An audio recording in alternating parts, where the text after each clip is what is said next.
Assalamualaikum warahmatullahi wabarakatuh. Halo, apa kabar pemirsa? Kembali lagi bersama saya Alfian Khairur dalam dialog khusus. Pada kesempatan hari ini bersama kita akan membahas mengenai refleksi akhir tahun RSUD Dr. Sudono Kota Madiun di tahun 2024. Juga tentunya pemirsa, RSUD Dr. Sudono yang berada di Jalan Dr. Sutomo Kota Madiun ini merupakan rumah sakit rujukan di wilayah Jawa Timur bagian barat. Tentunya di tahun 2024 rumah sakit ini semakin berkembang, baik dalam hal sarana prasarana kesehatan, sumber daya manusia, hingga pelayanan yang telah diberikan. Tentunya di tahun 2025 nanti pemirsa, RSUD Dr. Sudono terus berupaya untuk memberikan yang terbaik untuk masyarakat dalam hal pelayanan kesehatan. Seperti apa RSUD Dr. Sudono Provinsi Jawa Timur di tahun 2024 dan juga apa saja rencana yang akan digaungkan atau rencana yang akan dijalankan di tahun 2025. Kita akan berbincang lebih jauh dengan narasumber yang begitu luar biasa sekali pada kesempatan hari ini dan sudah hadir di tengah kita. Tentunya di sini ada Dr. Tauhid Islami SPOG KFM selaku Direktur Dr. Sudono Provinsi Jawa Timur Kota Madiun. Halo, assalamualaikum dokter. Waalaikumsalam warahmatullahi wabarakatuh. Apa kabar dokter? Alhamdulillah baik. Alhamdulillah baik. Baik dokter Tauhid, di sini mungkin saya dan juga pemirsa yang ada di rumah mungkin banyak sekali pertanyaan untuk RSUD Dr. Sudono Provinsi Jawa Timur. Dokter, di sini RSUD Dr. Sudono kan merupakan rumah sakit milik Provinsi Jawa Timur yang menjadi rujukan di area Jawa Timur bagian barat. Nah, mungkin dokter bisa dijelaskan apa yang melatar belakanginya, Dok, dan juga seperti apa RSUD Dr. Sudono Provinsi Jawa Timur ini, Dok. Ya, terima kasih Mas Alfian dan pemirsa sekalian di rumah. Jadi kita mulai dari penamaan ya, RSUD Dr. Sudono Provinsi Jawa Timur itu artinya kita sepakat bahwa ini milik provinsi. Dan sebagaimana diketahui yang namanya Provinsi Jawa Timur itu kan luas sekali. Ada yang di belahan timur. Nah itu kita tidak bisa lepas dari arah kebijakan penataan layanan rumah sakit di seluruh Provinsi Jawa Timur. Nah, untuk yang area bagian timur itu oleh pemerintahan provinsi nantinya akan dipusatkan di Jember. Kemudian let's say kita katakan Pulau Madura itu nanti akan dipusatkan di Kota Pamekasan. Nah, ini sedang dibangun nih rumah sakit yang mungkin secara besarannya itu akan sama dengan RSUD Dr. Sudono. Kemudian untuk melayani mereka yang di Provinsi Jawa Timur yang arah selatan agak ke timur dan ke barat itu ada Saiful Anwar. Itu juga miliknya Jawa Timur gitu. Nah, untuk bagian barat itu diamanahkan kepada kita RSUD Dr. Sudono dan pengampuannya kita itu memanjang mulai Pacitan, Ponorogo, Kabupaten Kota Madiun, Magetan, Ngawi. Nah, sentral dari ini semua adalah RSUD Dr. Sutomo yang ditempatkan di pusat di sentralnya dari Jawa Timur. Dan mungkin perlu diketahui oleh pemirsa bahwa RSUD Dr. Sutomo itu sesungguhnya terbesar di Indonesia. Oh, baik. Ya, cuman karena secara kewilayahan RSUD Dr. Sutomo ini adalah untuk Indonesia bagian timur. Baik. Ya. Tentunya Dr. Tauhid di sini kan sebagai RSUD Dr. Sudono Provinsi Jawa Timur yang berada di wilayah Jawa Timur bagian barat, ini kan menjadi rujukan begitu, Dok. Nah, mungkin bisa dijelaskan, Dok, untuk berapa banyak kunjungan pasien di tahun 2024 ini? Apakah di tahun 2024 ini mengalami penaikan secara signifikan atau mengalami penurunan, Dok? Alhamdulillahnya Mas Alfian ya, dari tahun ke tahun kita itu mengalami peningkatan kunjungan ya. Kita buka data dulu ya. Baik. Karena ini menyangkut angka-angka, saya tidak boleh salah ini ya. Nah, misalkan let's say kita katakan kunjungan rawat jalan ya. Itu dari tahun ke tahun itu meningkatnya sangat signifikan. Dari yang awalnya itu hanya 149.000 per tahun, sekian ya. Kemudian di tahun 2023, 219 itu kan hampir mencapai 2 kali lipat itu ya. Kemudian di tahun 2024 ini masih bulan November, ini sudah 251 kunjungan per tahun. Ini adalah peningkatan yang luar biasa. Demikian juga UGD kita, Trauma Center yang di sebelah utara itu ya. Dari 24.000 di tahun 2022 ke tahun kemudiannya adalah 29.000 dan tiba-tiba di tahun 2024 ini sangat signifikan sekali adalah 35.000 kunjungan UGD-nya. Belum yang dirawat inap itu juga demikian. dari 16.000 di 2022, 18.000 di 2023, dan kemudian untuk sampai dengan TW ini sudah 16.000. Dan ini nanti di laporan akhir tahun pasti akan mencapai pelampauan. Oleh karena itu, yang terjadi kemudian kekurangan tempat tidur. Sehingga mau tidak mau kita juga akhirnya harus menyadari ini sebagai suatu kebutuhan, dan kita sedang membangun rawat inap 4 lantai untuk menambah tempat tidur lagi gitu. Jadi dari tahun ke tahun kita karena kunjungannya meningkat ini ya harus diikuti dengan penambahan sarana prasarana gitu. Betul sekali. Baik, selanjutnya Dr. Tauhid mengenai layanan unggulan. Di sini mungkin saya akan bertanya mengenai layanan unggulan. Di sini kalau di RSUD Dr. Sudono Provinsi Jawa Timur ini unggulannya itu apa saja, Dok, yang ada di RSUD ini, Dok? Ya, jadi kita bedakan dulu ya. Jadi kalau itu tugas fungsi peran sebagai pengampuan, maka kita menggunakan terminologi yang diamanahkan oleh Kemenkes, bahwa pengampuan itu fokus pada beberapa bidang, yaitu KJSU, ya, kanker, jantung, stroke, uronefro, kemudian pelayanan ibu anak, itu yang pengampuan ya. Nah, kalau itu yang dimaksudkan, maka kita semua sudah mencapai level kompetensi yang layak untuk menjadi pengampu di Jawa Timur bagian barat. Nah, kemudian beyond of that, kita kemudian membentuk layanan unggulan. Kalau layanan unggulan ini konsiderannya adalah keinginan dari masyarakat yang disampaikan kepada kita. Misalkan katakanlah kita punya salah satu layanan unggulan yang luar biasa, itu adalah pain intervention, intervensi nyeri. Nyeri itu, Mas Alfian, itu adalah the most complaint yang membawa pasien itu datang ke rumah sakit. Kalau nyeri-nyerinya cuma ringan, itu sudah pastilah dia tidak akan ke rumah sakit. Tapi kalau nyerinya itu sudah sedang sampai berat, dia pasti membutuhkan rumah sakit di situ. Nah, ini kan adalah sebuah kebutuhan yang tidak diamanahkan oleh Kemenkes tadi. Kalau Kemenkes tadi adalah penyakit-penyakit katastrofik. Tapi ini adalah yang dibutuhkan dan diinginkan oleh masyarakat. Nyeri itu adalah something, adalah sesuatu banget yang membawa mereka datang ke rumah sakit. Nah, inilah layanan unggulan itu kita kembangkan dari situ. Jadi layanan nyeri misalkan, itu satu-satunya di kita yang bisa diakses oleh pasien BPJS. Senter nyeri barangkali di banyak rumah sakit banyak, tapi di Jawa Timur satu-satunya milik kita yang bisa langsung diakses oleh pasien BPJS. Nah, itu makanya menjadi layanan unggulan. Salah satu contohnya itu. Kemudian minimal invasif. Operasi zaman saya dulu barangkali pertama kali lulus dokter itu membukanya pakai irisan yang lebar, Mas Alfian, tahu sendiri kan. Betul. Dan sekarang hampir tanpa irisan. Jadi minimal invasif, mau apa misalkan ambil batu empedu. Batu empedu malah tidak perlu irisan, kita ambil dari pakai selang yang dimasukkan dari mulut gitu. Kemudian laparoskopi, misalkan kista, ya. Sekarang kista tidak perlu kita membuka lebar seperti sesar begitu. Kalau sesar ya mau tidak mau lah, kita kan mau mengeluarkan bayi. Tapi kista yang ukurannya sebesar bayi itu, lukanya paling hanya 3 titik aja. 3 titik aja, alat masuk, kistanya sudah bisa diambil. Nah, ini kan tidak diamanahkan, tapi ini diinginkan oleh masyarakat.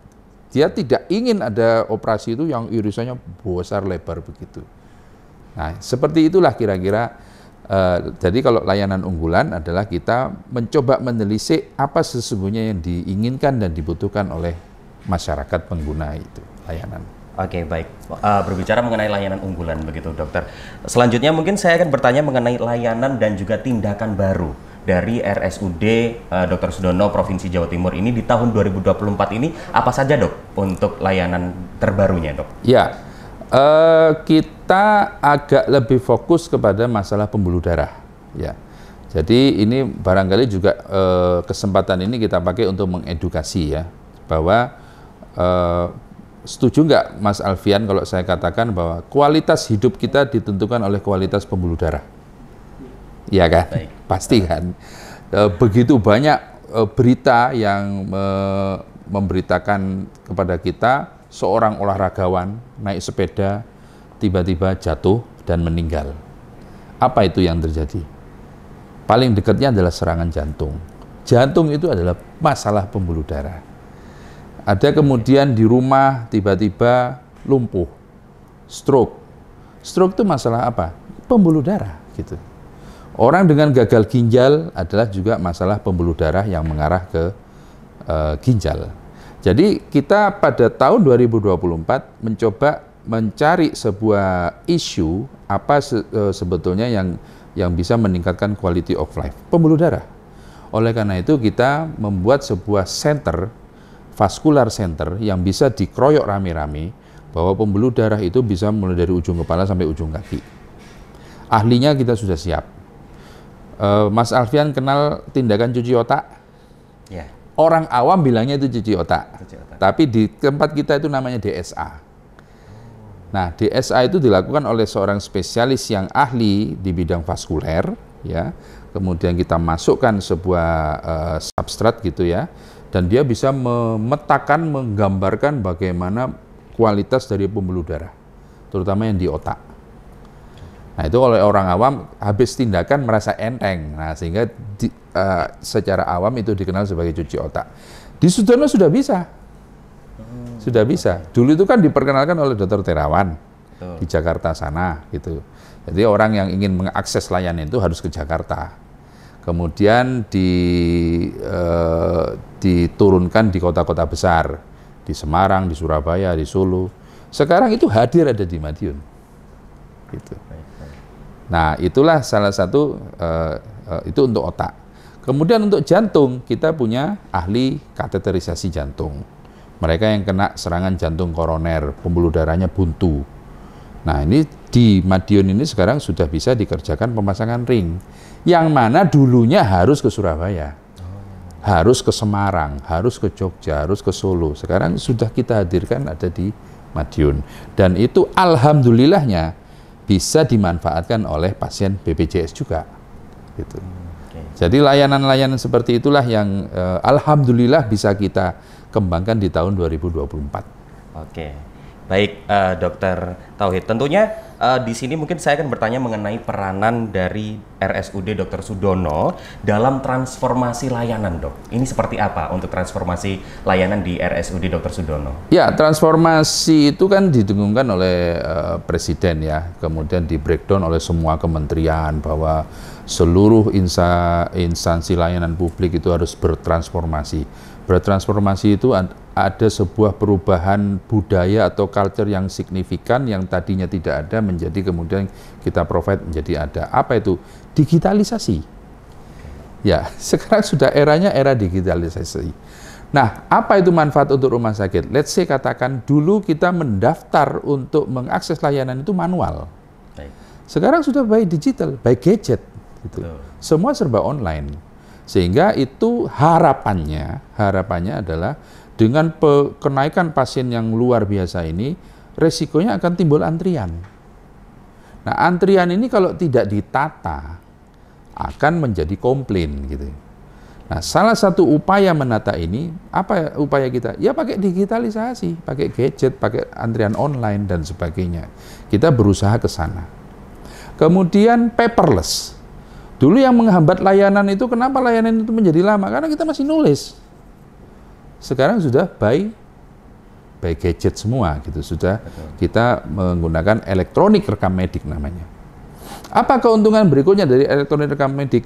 Komunikasi antar bagian itu adalah lewat nirkabel. Misalkan pasien diperiksa oleh dokter. Dokter memerintahkan resep. Maka secara nirkabel, perintah resep ini sudah sampai ke bagian farmasi. Kalau dulu kan bawa kertas resep nih. Betul. Ya. Nah, itulah transformasi itu sebetulnya seperti itu yang diinginkan. Jadi kita sudah berubah eranya.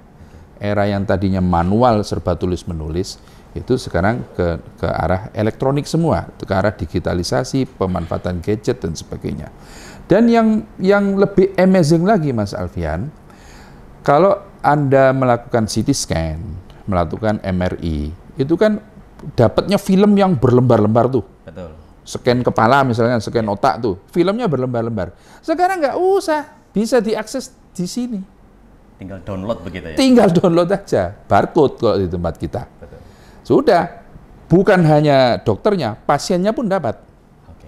Jadi bisa dibawa pulang, tidak perlu menenteng tas yang isinya kertas film itu. Kemudian hasil ini juga dikirim ke dokter yang merawat, juga lewat nirkabel. Kemudian bisa dibuka lewat gadget, lewat handphone bisa, lewat tab bisa, lewat komputer ruangan bisa. Lompatan-lompatan seperti itulah transformasi ya. Jadi apa yang ingin kita kerjakan itu sebetulnya kita ingin memprovide kepada masyarakat bahwa kita tidak kalah dengan Penang, kita tidak kalah dengan Singapura dan sebagainya. Kita sedang bertransformasi untuk menuju ke sana. Baik. Selain kita berbicara mengenai transformasi layanan nih, ya. Mungkin saya akan bertanya mengenai inovasi layanan dari RSUD Dr. Sudono Provinsi Jawa Timur. Mungkin di tahun 2024 kemarin, apa aja yang sudah dilaksanakan inovasi layanannya, Dok? Ya, baik. Jadi sebagai informasi ya kepada para pemirsa, pada tahun ini Alhamdulillah Jawa Timur sebagai pengampu seluruh instansi di pemerintah di seluruh Provinsi Jawa Timur ini mendapatkan gelar nomor 1 sebagai the most innovative province. Jadi provinsi yang paling diakui sebagai paling inovatif. Nah, itu disupport oleh apa? Disupport oleh masing-masing UPD-UPD-nya. Termasuk di dalamnya adalah disupport oleh inovasi-inovasi yang dilakukan oleh rumah sakit. Jadi di Jawa Timur ini kita punya 14 rumah sakit total. Yang tipe A2, yang tipe B4, sisanya adalah tipe C. Nah, masing-masing itu sejak dikumandangkan jargon tentang transformasi digital dan sebagainya, maka semua rumah sakit itu dirangsang, di endorse oleh pemerintahan Jawa Timur untuk rajin-rajinlah membuat inovasi. Nah, sebetulnya dari kacamata leadership di rumah sakit, sebetulnya apa sih inovasi itu? Inovasi itu adalah menjawab komplain dari masyarakat. Gitu. Jadi dasarnya itu ada sebuah komplain. Misalkan di Sudono itu kok susah ya mendapatkan informasi mengenai antrian operasi, misalkan begitu. Itu masalah kan berarti. Kita jawab dengan inovasi. Kita ciptakan inovasi yang namanya siap oke, di mana semua jadwal itu akan masuk ke dalam suatu sistem digital dan bisa diakses bukan hanya oleh dokternya tapi oleh pasiennya, sehingga everything to be fair gitu. Semuanya fair, semuanya serba terbuka, bisa dilihat oleh siapa saja, tidak ada trombol-trombolan. Nah, sehingga kemudian memberikan sebuah kepastian bahwa saya akan dioperasi pada hari ini tanggal sekian, ronde kesekian. Gitu. Jadi inovasi itu adalah muncul dari keluhan dari pasien yang sebelumnya. Pasien masuk di emergency, di UGD. Kesulitan mendapat kamar. Itu masalah gitu. Kita baca, oh ya ini ada masalah dari pelanggan kita. Apa inovasi? Bed information system yang di layar besar itu kita menginformasikan di ruangan mana ada bed kosong, ruangan ini terpakai sekian, kosong sekian, ruangan ini terpakai sekian, sekian, sehingga pasien itu bisa lihat, oh ya ada kamar tersedia untuk saya, ada kamar tidak tersedia untuk saya. Jadi lagi-lagi ini adalah keterbukaan informasi dan pasien kadang-kadang tidak menyelesaikan masalah, kamarnya penuh semua. Tapi dengan ditampilkan seperti itu kan fair. Betul. Fair. Jadi tidak ada sesuatu yang kita sembunyikan gitu. Memang nggak ada kamar, mau gimana lagi.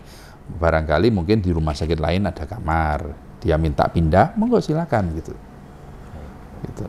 Nah, hal-hal semacam itulah yang kita kesulitan pulang, administrasi lama, boleh sudah di visitor pulang pagi, pulangnya baru bisa sore, menunggu administrasi. Itu ada peluang inovasi di situ, kita perbaiki di situ.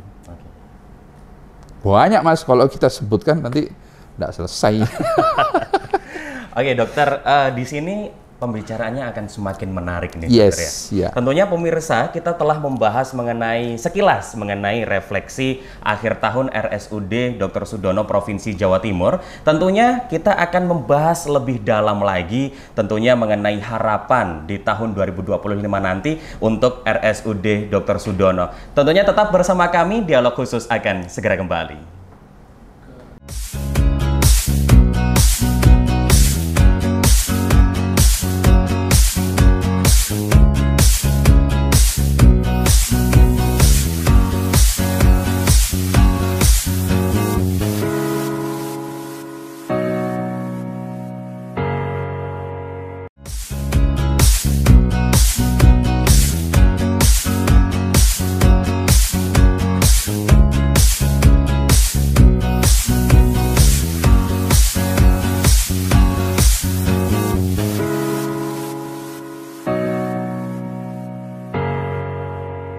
Terima kasih Anda masih bersama kami dalam Dialog Khusus yang membahas mengenai refleksi akhir tahun RSUD Dr. Sudono Provinsi Jawa Timur.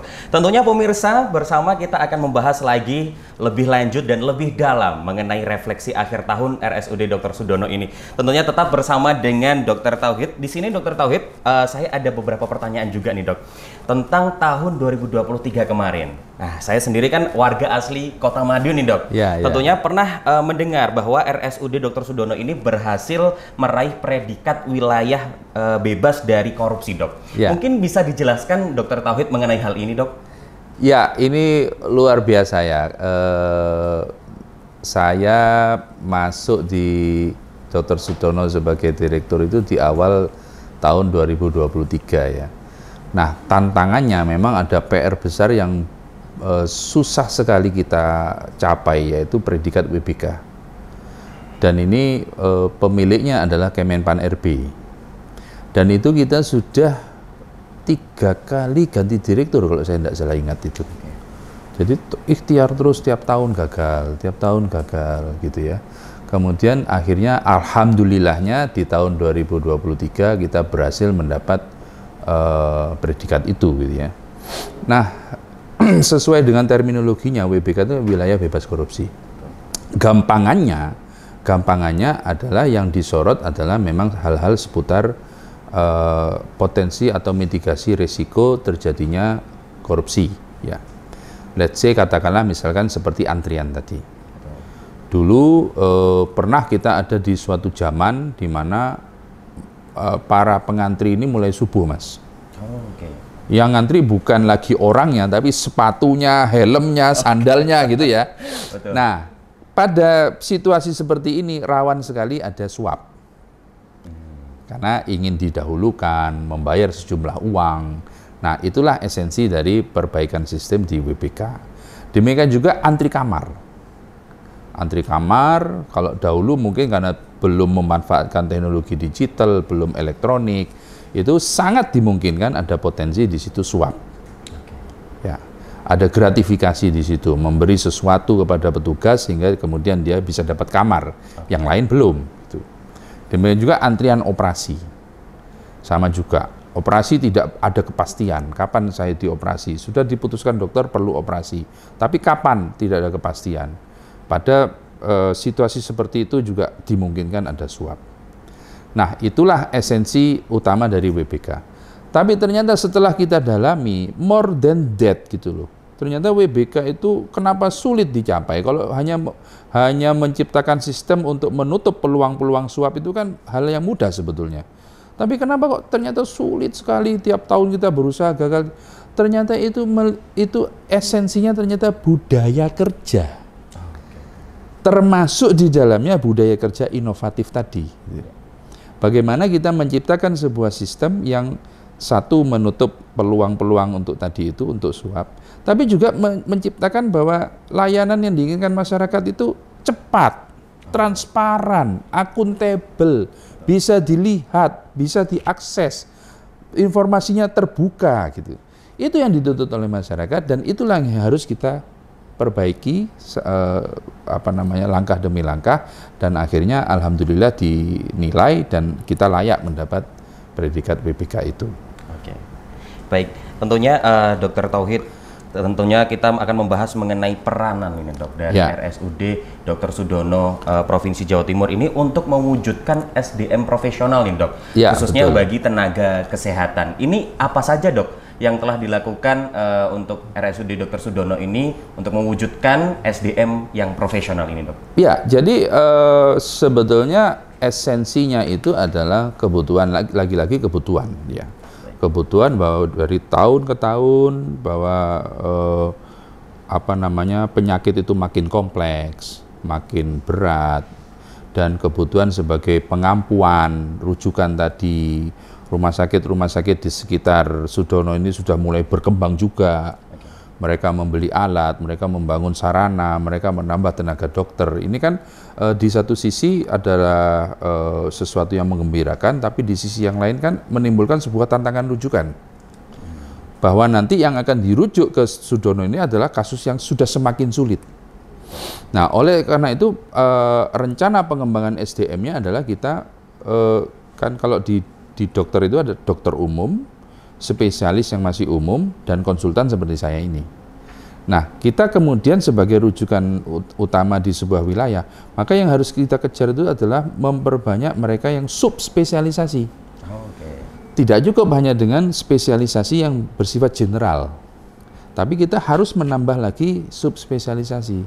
Seperti tadi, ada spesialis jantung, tapi ada spesialis jantung yang kerjaannya masang ring. Ya kan? Ada spesialis saraf, tapi kemudian dia sekolah lagi, spesialis saraf yang mengerjakan cuci otak tadi. Kan gitu ya Mas ya? Kemudian ada spesialis radiologi, dia sekolah lagi, radiologi intervensi. Nah, nanti di tangannya dia ini kita bisa memasukkan obat kemoterapi langsung ke organnya. Kan begitu. Itu tantangan terus. Jadi tiap tahun kita di-challenge dengan ilmu pengetahuan yang baru, tuntutan masyarakat. Jadi ketika kita menghadirkan sebuah keahlian, maka breakdown turunannya itu banyak, Mas. Tidak cuma dokternya dok, lah perawatnya. Nah, gitu ya.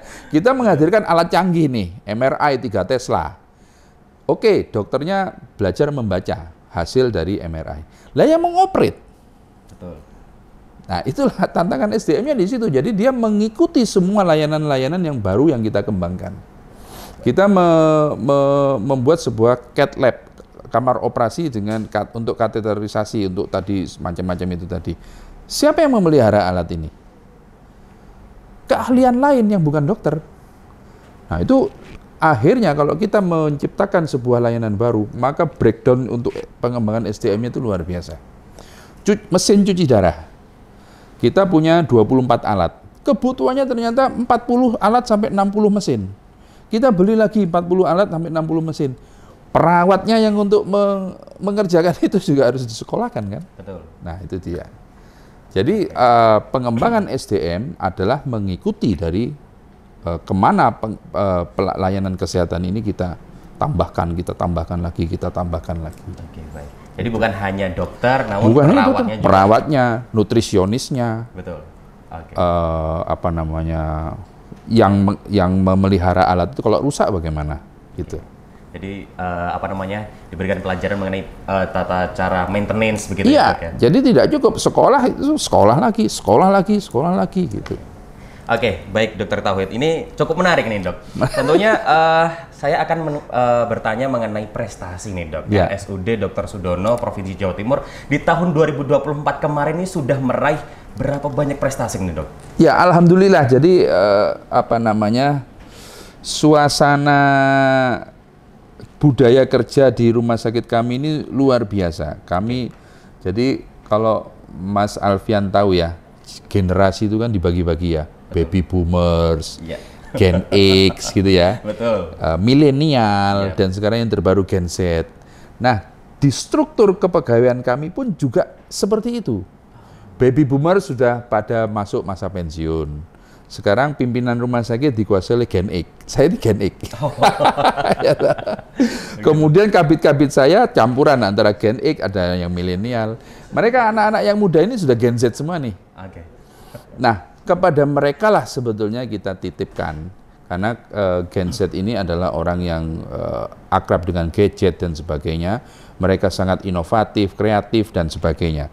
Oleh karena itu, di tangan mereka, prestasi yang luar biasa yang pernah kita raih itu adalah terinovatif government award. Jadi, provinsinya nomor 1, OPD-nya kita nomor 2. Artinya kita ikut mensupport Jawa Timur menjadi provinsi yang paling inovatif. Tentunya ini pasti akan terbayang bagi kita bahwa kita itu full teknologi, full digital, full elektronik dan sebagainya. Karena kita memang menuju ya, tapi belum smart hospital. Nanti semua arahnya akan ke sana. Manfaatnya apa? Manfaatnya untuk memprovide sebuah layanan yang lebih cepat, lebih ringkas, lebih sederhana. Pasien tuh ingin itu. Pasien itu tidak ingin berlama-lama di rumah sakit, intinya itu. Betul nggak? Meskipun kamarnya seperti hotel ya, nggak ada yang mau tinggal di situ lebih dari 3 hari kan gitu. Betul sekali. Dan kita juga mendapat penghargaan tentang keterbukaan informasi. Jadi tidak ada sesuatu yang disembunyikan, semua informasi serba terbuka. Bahkan kekayaan direksi pun juga Anda bisa akses. Oh, begitu. Itu, karena itulah kita menang KI Awards. Jadi silakan, website kita sangat terbuka. Kemudian predikat sangat baik dalam evaluasi kinerja layanan publik. Jadi semua poin-poin layanan publik ada di situ, dan kalau kita menang berarti kita provide di situ bagus. Kemudian sangat cetar. Ya, cetar ini adalah budaya kerja yang dikembangkan di Provinsi Jawa Timur. Cepat, efisien, tanggap, dan sebagainya ya. Kemudian satu data. Ini bermakna bahwa kita sudah unggul dalam pengolahan data. Ya, lagi-lagi masalah digitalisasi, elektronisasi ya, kita terbaik nomor 4. Dan laporan keuangan kita wajar tanpa pengecualian ini bertahun-tahun begini terus. Oh. Ini setiap tahun mendapatkan prestasi. WTP, ya. Siap. Oke, baik Dokter Tauhid, setelah kita berbahas mengenai prestasi nih Dok. Untuk saat ini saya ingin bertanya mengenai evaluasi nih Dok. Tentunya kan untuk mempertahankan mutu terus juga kualitas dari suatu layanan atau rumah sakit begitu ya Dok ya. Pasti memerlukan sebuah evaluasi. Betul. Nah, evaluasi apa saja yang telah dilakukan oleh RSUD Dr. Sudono ini Dok? Ya. Jadi evaluasi itu kita bagi 2. Evaluasi yang sifatnya itu self-assessment. Self-assessment itu tentu kita memotret diri kita sendiri. Macam-macam toolsnya. Toolsnya macam-macam, misalkan reward and punishment. Jadi kita itu membuat sebuah sistem penilaian kinerja. Nah, kalau Anda baik, maka Anda berhak untuk di-reward.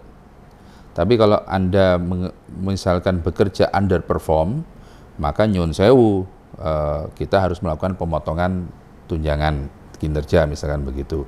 Itu adalah tools penilaian yang bersifat self-assessment. Kita menilai diri kita sendiri.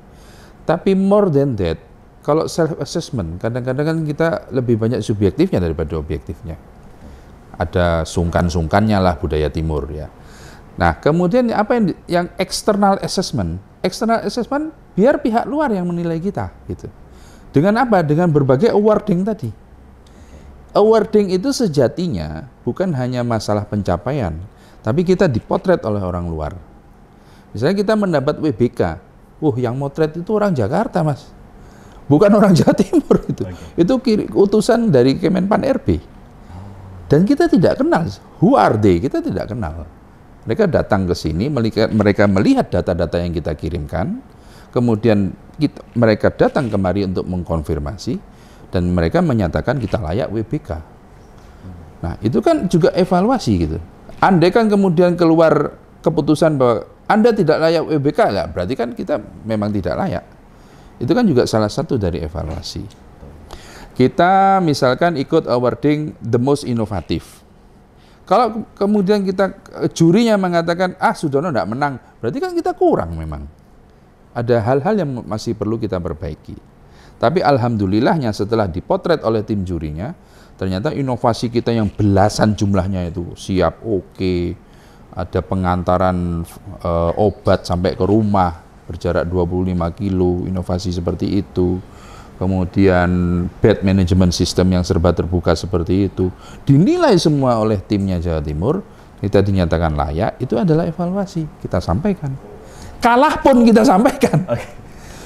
Kemudian yang paling penting lagi itu adalah indeks kepuasan.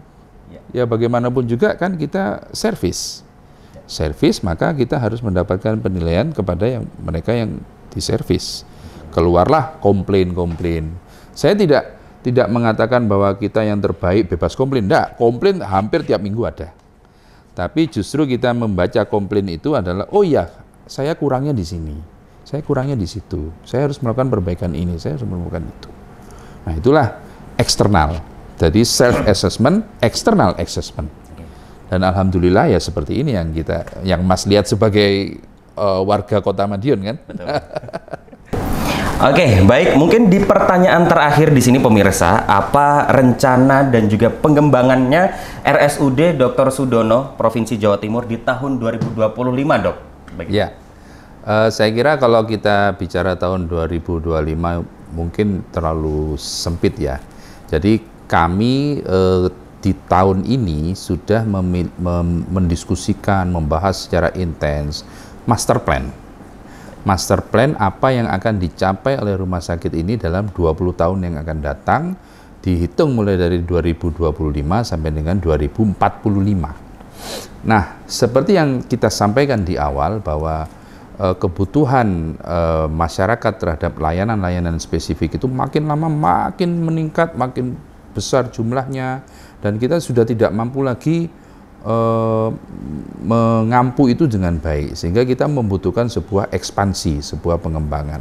Nah, kita sudah memiliki master plan, nanti rumah sakit ini akan dikembangkan dan dibangun berdasarkan center-center. Kalau sekarang kan masih generalis, ya. Nanti akan dibangun berdasarkan center-center. Nah, center-center itu adalah center-center yang diamanatkan oleh Kemenkes tadi. Misalkan kanker, maka kita akan membangun satu gedung khusus onkologi center saja. Khusus kanker saja. Kemudian Kemenkes mengamanatkan kepada kita sebagai pengampu jantung.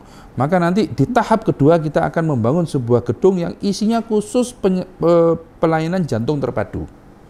Nah, seperti itulah outlook yang akan kita kerjakan dalam 20 tahun yang akan datang. Tentu ini adalah sebuah proyek yang besar, proyek yang prestisius, membutuhkan dana yang besar, membutuhkan lahan yang luar biasa, kebutuhan lahan juga, makanya kita cicil. Nah, konsep pembangunan rumah sakit itu, kalau Mas Alfian lihat di Singapura, di Penang, itu tidak seperti sekarang. Jadi rumah sakit seperti sekarang itu semua bangunan tidak ada lahan hijaunya. Kalau kita pergi ke Singapura, di Singapore General Hospital, Sengkang General Hospital, mereka itu membangun jarak antar gedung itu bisa dilewatin mobil-mobil besar dan itu taman-taman semua. Konsep Green Hospital. Nah, kita inginnya di 20 tahun yang akan datang seperti itulah bentuk hospital yang ideal, tapi tentu saja yang ideal. Jadi nanti akan ada jarak, ini onko center di sini, pusat jantung terpadu di sini. Di antaranya itu adalah pedestrian. Nah, seperti itu bayangan kita ke depan. Jadi kita punya visi, punya misi sampai 20 tahun yang akan datang. Dan itu juga berdasarkan nanti ada onko center, ada diabetes center, ada jantung center, ada eye center, mata, ya, ada dental center, macam-macam. Tergantung apa kebutuhan, kemana kebutuhan dari pengguna, gitu. Apa yang mau disenterkan apa, gitu. Kira-kira seperti itu, Mas Alfian. Jadi mohon dukungannya juga. Kita yang paling problem adalah lahan. Jadi barangkali ini juga didengar oleh masyarakat, barangkali bisa kita ganti untung kok, Mas.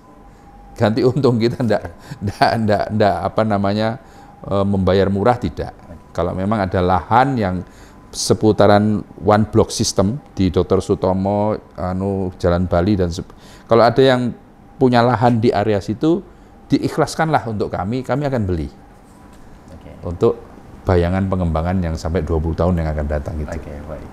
Oke, baik. Terima kasih banyak untuk Dr. Tauhid atas penjelasan singkat di sesi hari ini. Tentunya pemirsa, demikian tadi dialog khusus kita bersama dengan Dr. Tauhid Islami SPOG KFM, tentunya selaku Direktur RSUD Dr. Sudono Provinsi Jawa Timur di Kota Madiun. Tentunya di tahun 2025 nanti RSUD Dr. Sudono Kota Madiun akan terus berupaya berkembang, baik dari segi infrastruktur, sumber daya manusia hingga pelayanan. Di mana hal itu tentunya untuk kepentingan masyarakat di wilayah Madiun dan juga sekitarnya. Terima kasih pemirsa, Anda telah bersama kami selama kurang lebih 30 menit dan kita bersama telah membahas mengenai refleksi akhir tahun RSUD Dr. Sudono Provinsi Jawa Timur Kota Madiun. Semoga informasi yang kami hadirkan ini bisa memberikan manfaat bagi Anda. Terima kasih banyak untuk RSUD Dr. Sudono Provinsi Jawa Timur, juga tentunya kami ucapkan terima kasih banyak untuk Dr. Tauhid untuk waktunya pada siang hari ini. Tentunya sampai jumpa dalam dialog khusus berikutnya. Wassalamualaikum warahmatullahi wabarakatuh dan salam JTV.